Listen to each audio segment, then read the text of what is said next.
Najib, welcome to the Fursa production podcast.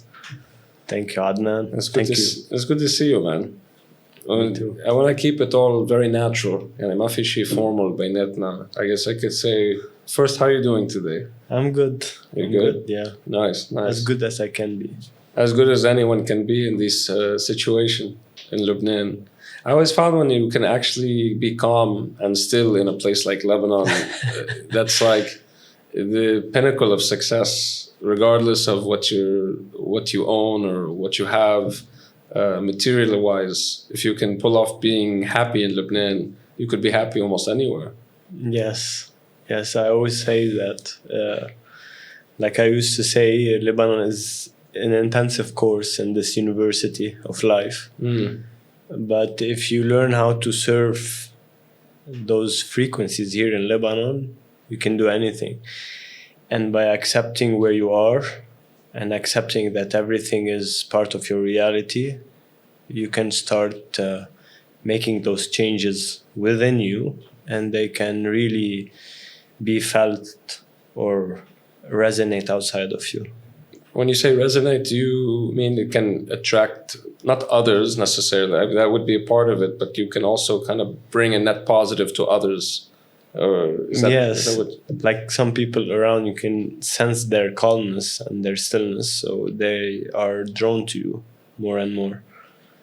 Have you ever had someone come up to you randomly and say, how do you manage to stay so calm? Yes. Do you remember? Is there a recent experience? Not so recent, but we always have something. Actually, we had some with my partner, Michelle. We had a small accident and we called the Khabir. So everyone was like looking at us, like, how can you be so calm? Like, it is what it is. You need to accept where you are and just feel any situation and breathe through it. And when you breathe through it, do you still feel anger? I mean, someone like you and someone like me who's been a student of yours and very much have experienced the intensity course called Lebanon. Yeah. And no matter how well I'm getting better, and I feel much better than when we first started or when I first moved here, I still feel the sense of like, no, I need to get angry. It's not normal not to be. It's not normal. There's a moment in my life where I say, it's not normal to be this calm. Has that ever happened to you? Is it serving you? To be calm? To be angry? Is it serving your physical body, your clarity? It doesn't. Does it affect your clarity? This might be a strange comment or an odd comment. Sometimes I feel not happy that I'm angry, but I'm relieved to show that kind of emotion and to breathe through it. I don't stay in it permanently.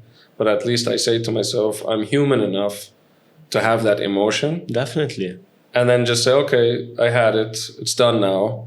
I want to go back to being calm until the next round. And then just get calmer and calmer.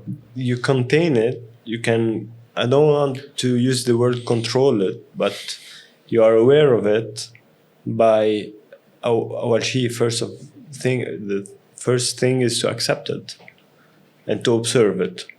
And like you said, it's an emotion. It's part of us. I still feel angry, but I don't direct it anywhere because the mind always wants you to direct it to someone or somewhere, or like everyone, they blame Lebanon for their lives. So if you direct it, you don't own it. You don't have power over it. When you are conscious about it and you breathe through it, it will transmute to something else. That is stillness, your real self. I get scared sometimes when I still feel a desire to blame others. I am conscientious of that feeling. I used to think that I think it's okay to say there was someone or something that triggered certain emotions or maybe had been an obstacle to a certain direction. But then I realize if you hold on to that, and I like the way you phrased it now, directing it. If you direct it to someone or somewhere, you no longer have control over it. And so that person or that place or that experience has all that power over you. Yes. Why do we prefer to let, and ironically, we think that's giving us control. that somehow it's liberating us to blame others, but it's the opposite. Why do we still feel as humans, as people, this need to blame? This is a vicious circle. This is something I call programming, or whoever wants to call it the ego. It's condition. It's a condition. We learn that it's better to blame others, not to take full responsibility of what I'm feeling. So you caused me that. I was at peace, then you made me angry, so you're the cause of it. And we learned that. No one taught us anything else or the opposite of that. So by practicing it, and of course with few guidance and some books and everything, but this is all in the mind. Until you practice it, you understand that you need to direct it inside, within. Whatever it is, anger or pain that you carry always has a message. I always say pain has wisdom. But anger is just one layer. Once you access it, there is sadness. Anger is only covering that sadness. Once you access sadness, there is something beneath it. And that is a guidance for your own power, for your own light. So if you take that road, that 99% of the population are taking it, they're not getting anything. Just that vicious circle of blaming and pinpointing that whatever they're feeling is caused by someone. But if you take the other road, it's more challenging than the other, because you need to bypass the ego. Yes. You need to tame it, to tell that, okay, I'm going to feel that, I'm going to take it as my responsibility. Then you have the power to transmute it or to feel it all until it dissolves. Was there ever a moment in your, I don't know if the word career is appropriate, or your journey in self-reliance in a way, because what you do is kind of teaching people to be a bit self-reliant, or is not the right way it's not the right definition. I like to say that I help people to find their own power, because we lost it. Is by that logic, is it wrong to depend also on someone else, or slightly depend on someone else? Is it wrong to extract or derive power from others? Dependency is, I don't want to say wrong, but dependency will not lead you to where you need to be, like to find your own power, your own light. As long as you're dependent of someone or something or anything, you'll always asking for something outside of you. It's always about outside and inside. So if you're angry at someone outside of you, you lost your power.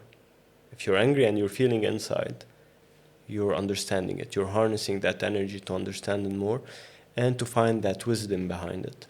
I say this because a lot of what people do, including myself, or maybe you did this at one point, we were primarily as humans motivated by external factors, whether it's to be with the kind of partner we want or the kind of wealth we want to acquire, whether it's to impress our community, family.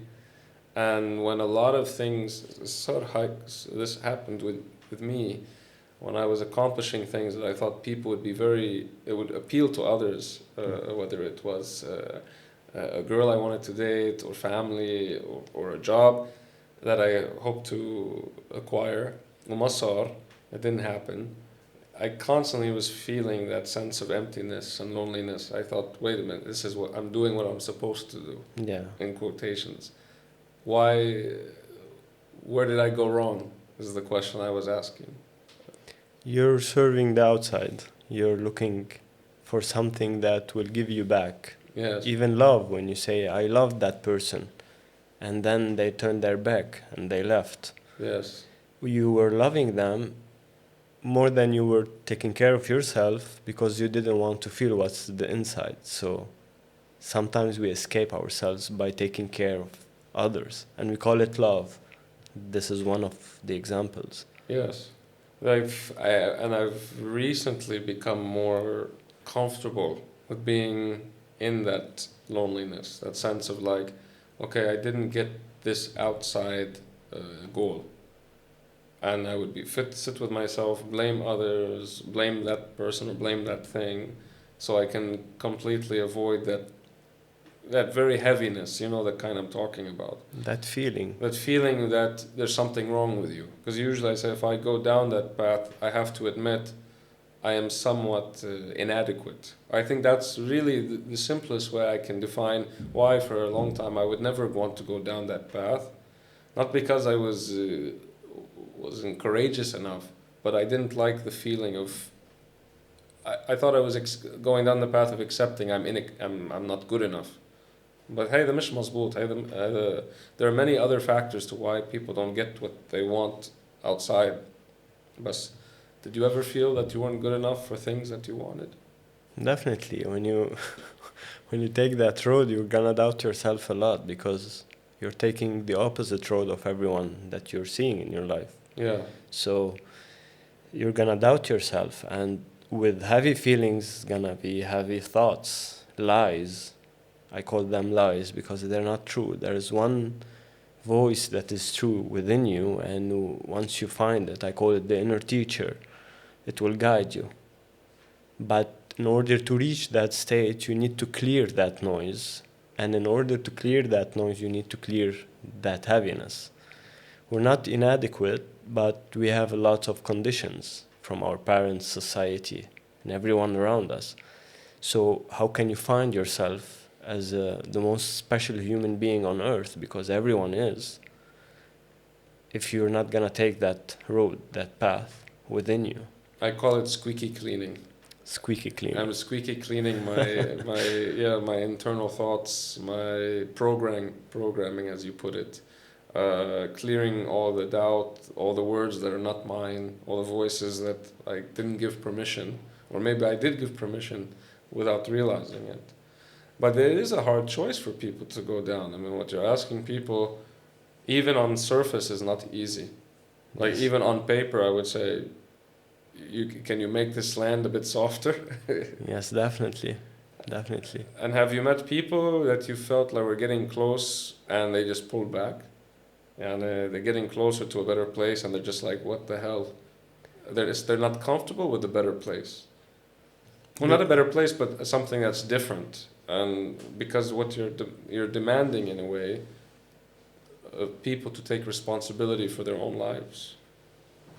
Demanding for their own peace. If it's demanding. Not demanding like you're ordering, but you're challenging people. That's I think a better way to phrase it. You are challenging people to open their minds. To open more their hearts, because the mind is taking over. This is why everything is happening now on this planet. It's been crazy lately. Yeah. It's been crazy lately because the mind is taking over, and the mind always wants something. I want.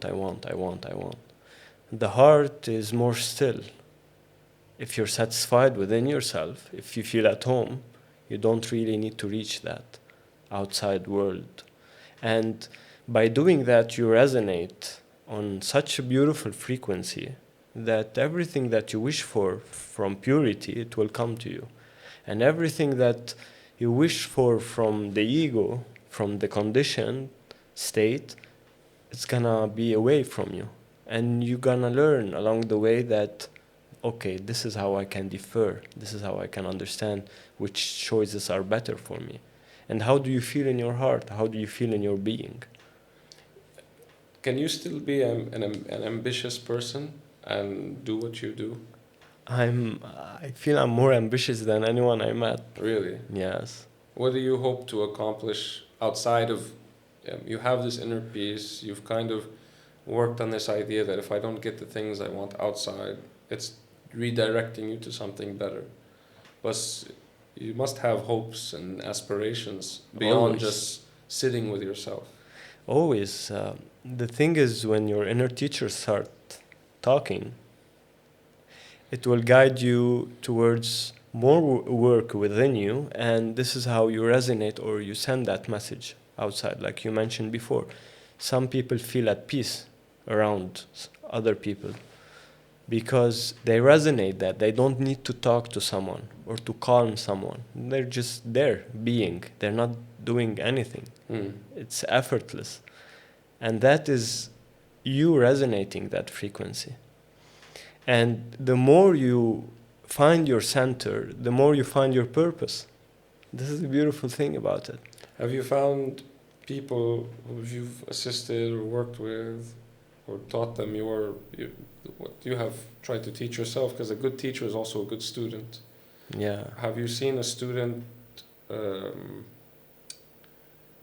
do I phrase this? A student where they went from a huge night and day shift and now they're doing something more productive than they had imagined? Can you rephrase that? What I mean by that is if someone came to you with all these ambitions, all these hopes, and they told you, if I don't achieve them, I'm going to feel like a loser, I'm going to feel like this. And after sitting with them, teaching them to sit with themselves, breathe, they actually became more successful. They ended up doing something they never thought that they would ever do prior to meeting you. Definitely. Some people even change careers. That's what I'm getting to. Yes. Now they're known artists. Like I have a friend, she was working in Dubai and with Apple company. In one session, she left everything. She came back to Lebanon. Now she's an artist. Really? Yeah. And now and you were part of her journey. Yeah, and I didn't know that. This is a funny part. After like 2-3 years, I met her in a concert, and she told me about that. Nice. Yeah. I guess I should have asked some of the next questions I want to ask. Should have asked a bit earlier. But how long have you been doing this? Well, you start questioning everything in your early 20s. Yeah. And I was falling into a depression state because I was stuck in a loop from heavy emotions, and the same thoughts pattern. Yes. Then I started turning into positive thinking. This was the first stage. Then when you ask for help, help will come. This is the beautiful thing about the universe or wherever we are living on. It's like you call for something and it will answer to you. So I started going through that journey since 21 maybe, but at 28 I started taking it very seriously.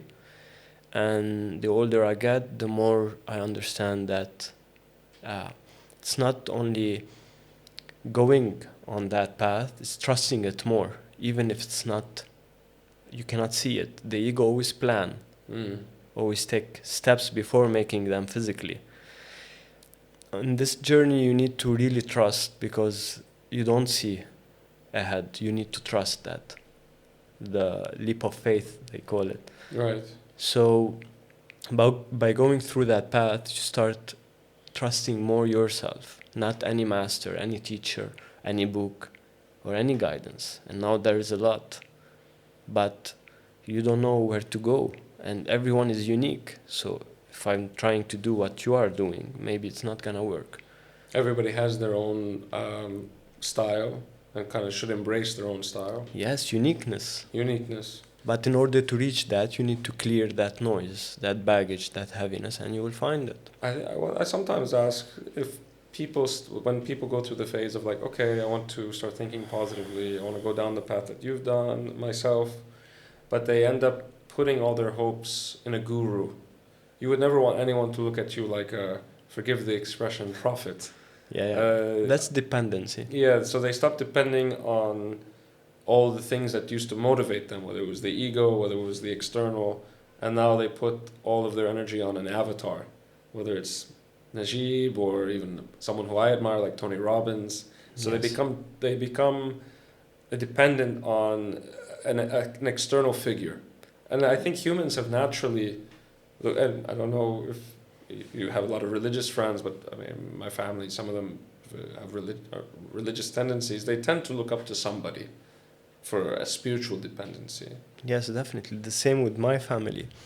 It can be a dependency, but you're going to lose your power, or there can be another teacher on the path. I was saying before that I had guidance, I had help, and this is one of them. It's like you're thirsty and you find a source of water. You don't stay there. you drink, then you keep going, finding another one. If you want to venture in life, if you want to understand who you are more and more.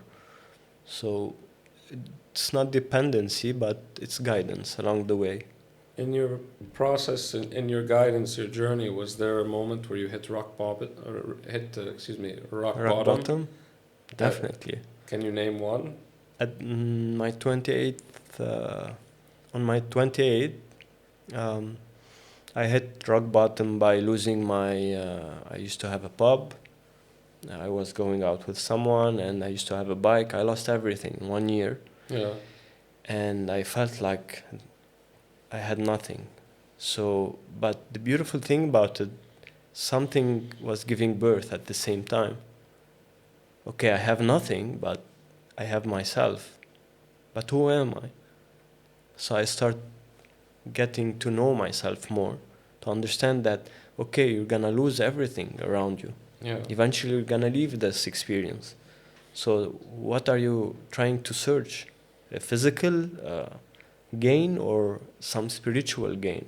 I'm not gonna call it even spiritual, because now spirituality is almuda. You know, it's. I understood that my inner peace was the most valuable. If I find that, everything will fall into place. Right. And the more I getting near to that goal, that direction, that purpose, everything is falling into place. You mentioned hella spirituality. I think something that. Do you sometimes worry that spirituality and the way it's projected or promoted, or even what you do, promoted by other figures, you don't have to mention names, but there's definitely, it's become an industry, and spirituality is now for sale. And people who are naturally cynical, who would like to do what you're practicing, but then they can see it in the form of someone else who is a bit of a salesman, a charlatan kind. How does one avoid the false gurus? How does one avoid becoming cynical? The ones who lead by example. Yeah. Everyone can talk the talk. I can even talk the talk. But I prefer to lead by example, to be an example for that. Without saying you have to be perfect, because you're not perfect. No, nobody is. No one is perfect, not even me, not even close. But the beautiful thing about that journey, when you take full responsibility, Yes. you understand that. It's like your song or a music instrument. You have to learn and practice more and more in order to really listen to some quality music. And the more you refine yourself, the more your thoughts will be refined, your words, your actions. But it must be frustrating for someone who is genuine, sincere, and has built, I would say, a respectable reputation, when you see others going through the rhythm, but they're not. It's the soul. The soul is not in it. It's more. It's a commodity. That must frustrate you. To see someone doing that, because I've seen it. I mean, there are places in Lebanon or people, even people I know in the States. I'm not saying they're bad. I don't want to go around going back to the blaming and labeling, but definitely they're missing something. You can lose your power by thinking. You can go outside of yourself and thinking about that. Yeah. I prefer to believe that I can find I'm looking for my light, and I would love to see the light in everyone, even if they're doing whatever they're doing. I always look for the light, because everyone carries it. Right.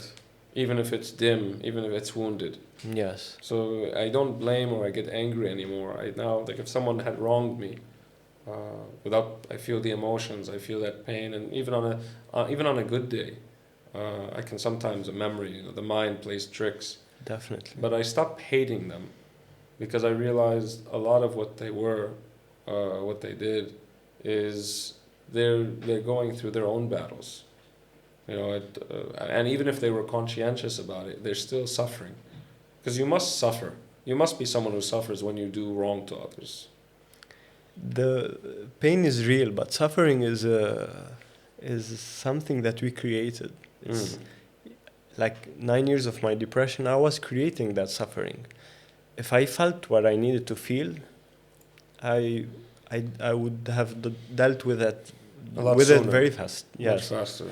very fast. But because I created that scenario in my head, Yeah. I was suffering. And the more you understand yourself, the more you heal yourself, the more you listen to yourself, the more you love yourself, the more you understand others. So when someone come towards you and trying to blame you, you know that blame doesn't exist.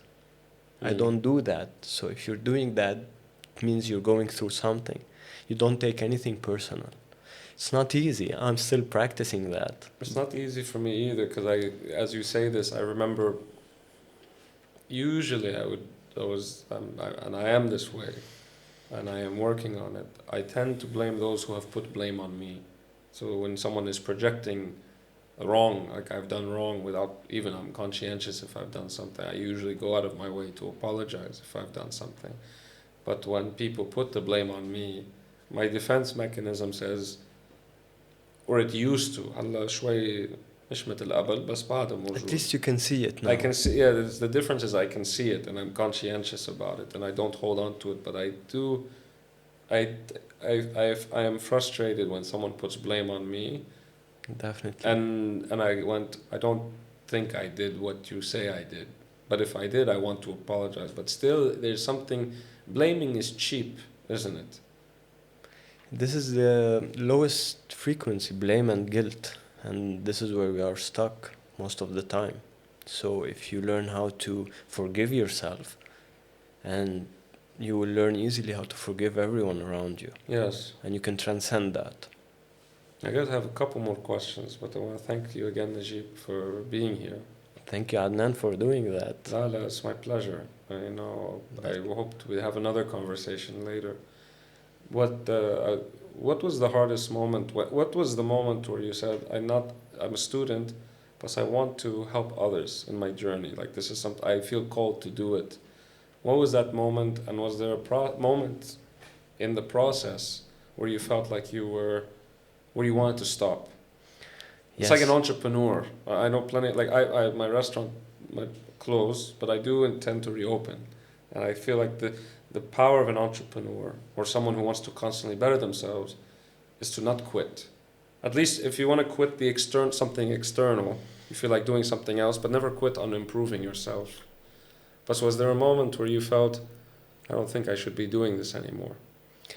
Yes, it always happens like a push and pull. It's cycles. I call it a cycle. Sometimes I treat so many people.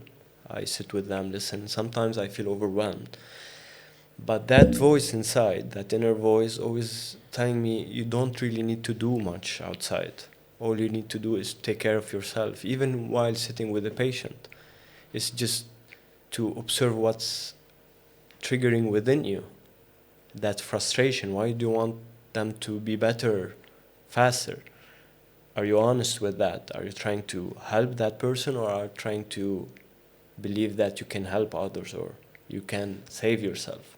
So the ego. Yes. So when you feel overwhelmed, it's not unconditional anymore. It's conditioned. I'm doing it from a conditioned place.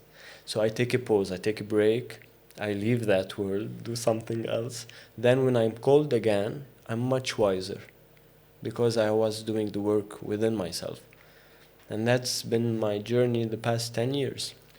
So as we're wrapping up the conversation, what do you hope people will get out of your work and this discussion? If you had just a few sentences to share to listeners, if you're going through anxiety, if you're going through depression, what would be the first step that you would like them to take? Well, my medicine always has been the breath. So I learned and I taught that to so many people. And I've still, like you mentioned, I'm still a student of that. But the breath we all carry. And it's not a creation of the mind, nor creation of the man or human beings. It's there. بيقولوا نفخ الله الروح فينا. So that breath is for everyone. If you learn how to master it or to guide it, it will guide you through so many blockages that is being reflected outside. The anger, the sadness, the fear, mostly the fear that is causing tension in the body. and it's causing all kinds of diseases. Mm. We can name so many diseases, and we can scientifically observe them on a physical level in a microscope.